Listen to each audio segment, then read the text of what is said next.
Eh bien, salut les amis, c'est Acronyme. Aujourd'hui, dans cette nouvelle vidéo qui porte sur les bases du Node.js, nous allons tout d'abord, dans un premier temps, voir ce que c'est que le Node.js. Puis, dans un second temps, nous allons voir les particularités du Node.js. Qu'est-ce que c'est que le Node.js? Le Node.js est un environnement d'exécution JavaScript construit sur le moteur JavaScript V8 de Chrome.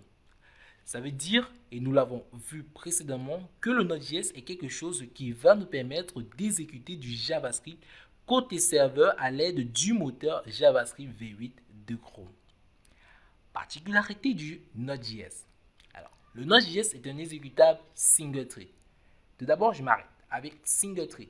Single thread, nous avons vu, et vous peut-être certainement vous avez vu, mais pour ceux qui n'ont pas vu la vidéo qui porte sur la notion single thread, process ou child process, je vous invite à regarder cette vidéo avant de continuer celle-ci, car plusieurs mots, plusieurs définitions, voilà, plusieurs explications que nous avons faites précédemment vont essayer d'intervenir. Et si vous ne les connaissez pas de manière implicite, ça va un petit peu faire problème, en quelque sorte.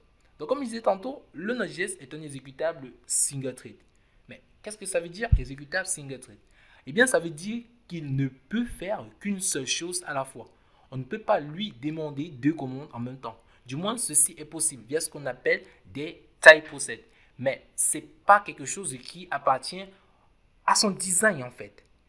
L'avantage d'une architecture single thread plutôt qu'une architecture multithread est que ça va être plus simple à coder parce qu'on ne va pas avoir besoin de gérer les allocations de mémoire pour les différents process. Voilà, on a un seul process à gérer. Du coup, pas besoin de partager les différents éléments utilisés par ces process. Bon, l'inconvénient alors, c'est qu'il viendra du fait que ceci sera plus lent car si on peut faire qu'une seule action à la fois et si on a deux demandes concurrentielles, c'est-à-dire qu'ils arrivent en même temps, un peu en même temps, donc, il y aura une qui va passer après l'autre et mettre un peu plus de temps à s'exécuter. Naturellement, elle mettra beaucoup plus de temps à traiter. Voilà, vous voyez, c'est un petit peu un gros inconvénient. Pour pallier à cela, le Node.js est pourvu d'une architecture asynchrone et d'une architecture et d'une approche événementielle.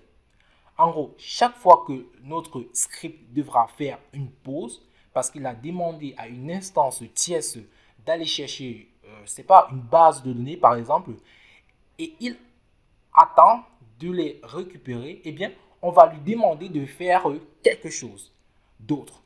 Donc, comme j'ai dit plus haut, il ne peut faire qu'une seule chose à la fois, mais optimiser tous les moments où il ne fait rien, en gros. On aura ainsi un environnement d'exécution très rapide et non bloquant. Ceci sera possible grâce à l'architecture asynchrone.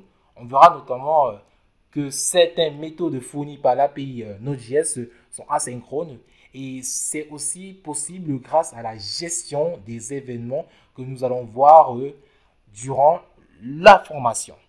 Du coup, les amis, c'était tout pour cette vidéo. On se retrouve pour la prochaine vidéo. À très bientôt. Et surtout, si vous n'êtes pas encore abonné à la chaîne YouTube, je vous invite, voilà, si la vidéo vous a plu, à vous abonner à la chaîne YouTube. Et on se retrouve pour la prochaine vidéo. Ciao!